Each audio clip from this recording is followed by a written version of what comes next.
Hello everyone. Job Hub'ৰ আন এটি ভিডিঅ'লৈ আপোনালোক সকলোকে আদৰণি জনাইছো। আশা কৰোঁ আপোনালোকে ভালে আছে।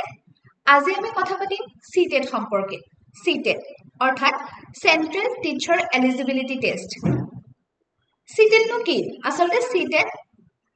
কেন্দ্ৰীয় শিক্ষকৰ বাবে এটা যোগ্যতা পৰীক্ষা হয় আৰু সেন্ট্ৰেল বোৰ্ড অফ সেকেন্ডাৰী এডুকেশনে অৰ্থাৎ CBSE CTET অনুষ্ঠিত কৰে আৰু এবাৰ যেটো CTET হ'ব হেতু 21st এডিশন হয় আৰু এবাৰ আমাৰ সেন্টাৰ আছে ডিব্ৰুগড় গুৱাহাটী শিলচৰ আৰু CTETৰ যিখন সাৰ্টিফিকেট হয় হেখন আপোনাৰ লাইফ টাইমৰ কাৰণে ভ্যালিডিটি থাকে অৰ্থাৎ আপুনি এবাৰ CTET ক্লিয়াৰ কৰাৰ পিছত হেখন আপুনি আৰু যোৱা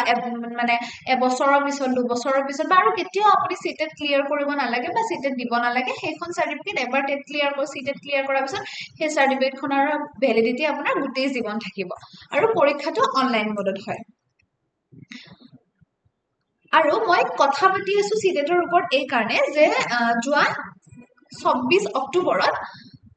central board of secondary education অৰ্থাৎ CBSE CTETৰ ওপৰত পাব্লিক নোটিস এখন উলিয়াইছে আৰু তেওঁলোকে কৈছে যে 8 ফেব্ৰুৱাৰী তাৰিখে 2026 চনৰ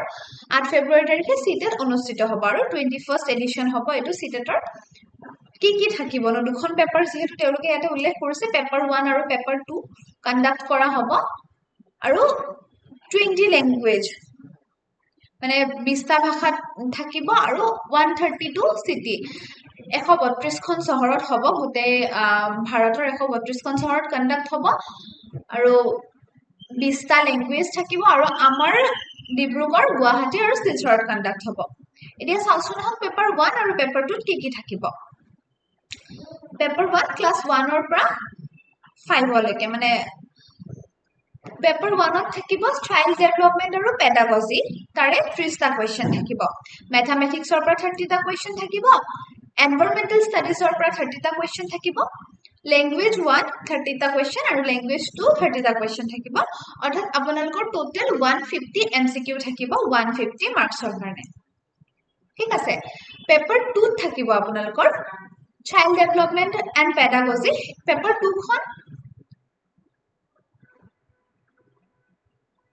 6 ৰ পৰা 8 লৈকে আৰু পেপাৰ 2 থাকিব চাইল্ড ডেভেলপমেন্ট আৰু পেডাগজিৰ 30টা কোৱেশ্চন থাকিব ম্যাথমেটিক্স আৰু সায়েন্স থাকিব 60টা কোৱেশ্চন মন কৰিব পেপাৰ 1 ত ম্যাথমেটিক্সৰ কোৱেশ্চন আছিল 30টা পেপাৰ 2 ত ম্যাথমেটিক্স প্লাস সায়েন্স দুটা মিলাই পেলাই কোৱেশ্চন থাকিব 60টা নহলে সোশিয়াল সায়েন্স আৰু সোশিয়াল ষ্টাডি তাৰে কোৱেশ্চন থাকিব 60টা ল্যাঙ্গুৱেজ 1 ৰ কোৱেশ্চন থাকিব 30টা ল্যাঙ্গুৱেজ 2 ৰ কোৱেশ্চন থাকিব 30টা আৰু পেপাৰ 2 টো আপোনালোকৰ টোটাল কোৱেশ্চন 150 থাকিব আৰু মাৰ্কস থাকিব 150 গটিকে দুখন পেপাৰতে 150 মাৰ্কস হয় আৰু 2.5 ঘন্টাৰ পেপাৰ হয় গটিকে আপোনালোকে এই গুটেইখিনি সাবজেক্ট থাকিব আৰু সিলেবাস খিনিও দিয়া থাকিব কি এই গুটেইখিনি সাবজেক্ট থাকিব গটিকে সিলেবাসখন অকনমান বিতংভাৱে আপোনালোকে CBSE পৰ্টেলতে পাব সেইখিনি আপোনালোকে যদি বিচাৰিছে বা আপোনালোকৰ যদি সপোন এগৰাকী টিচাৰ হোৱাৰ গটিকে অতি সোনকালে যেহেতু আহি আছে আপোনালোকৰ হাতত সময় নাই আৰু নৱেম্বৰ ডিসেম্বৰ জানুৱাৰী তিনিটা মাহ আছে আপোনালোকৰ হাতত গটিকে আপোনালোকে বহুত ধুনীয়াকৈ প্ৰিপাৰেচন কৰিব পাৰিব এই তিনিটা মাহতে আৰু কেনেকৈ এপ্লাই কৰিব হেতু মই এতিয়া সদ্যহতে কৈ থৈ দিও কিন্তু যেতিয়া আকৌ গুটে এটা ভালকে এডভাৰটাইজমেন্টটো ওলাব কাৰণ এতিয়া অকল এক্সামৰ নোটিফিকেশনটো দিছে যে এক্সাম ডেটৰ হে পাব্লিক নোটিছখন ওলাইছে কিন্তু যেতিয়া এডভাৰটাইজমেন্টটো ভালকে ওলাব তেতিয়া মই আকৌ ভিডিও এটা লৈ আহিম যে আপোনালোকে কেনেকৈ এপ্লাই কৰিব লাগিব আৰু তাৰ পিছতে পাব্লিক নোটিছখন একেবাৰে শেষত এটো আছিল যে গুটে examination syllabus language eligibility criteria examination fees কেনেকুৱা হ'ব ইম্পৰ্টেন্ট ডেটস কি থাকিব হেখিনি আপোনালোকে CTETৰ যেটো অফিচিয়েল ওয়েবসাইট তাতে পাব আৰু অতি সোনকালে তেওঁলোকে দিব বুলি কৈছে গটিকে ক্যান্ডিডেট খিনিক সেই পৰ্টেলটো ভিজিট কৰি থাকিবলৈ ৰিকুৱেষ্ট কৰিছে আৰু যিখিনি ক্যান্ডিডেটে বিচাৰে হেখিনি মানে অনলাইনে এপ্লাই কৰিব লাগিব গতিকে কেনেকৈ এপ্লাই কৰিব লাগিব কি কৰিব লাগিব হেখিনি অতি সোনকালে আকৌ এটা এডভাৰটাইজমেন্ট দিব তেওঁলোকে আৰু তেওঁলোকে সেই বিজ্ঞাপনটো দিয়াৰ পিছতে মই আকৌ বিতংভাৱে আপোনালোকে কেনেকৈ এপ্লাই কৰিব তাৰ ওপৰত ভিডিও এটা আনিম আৰু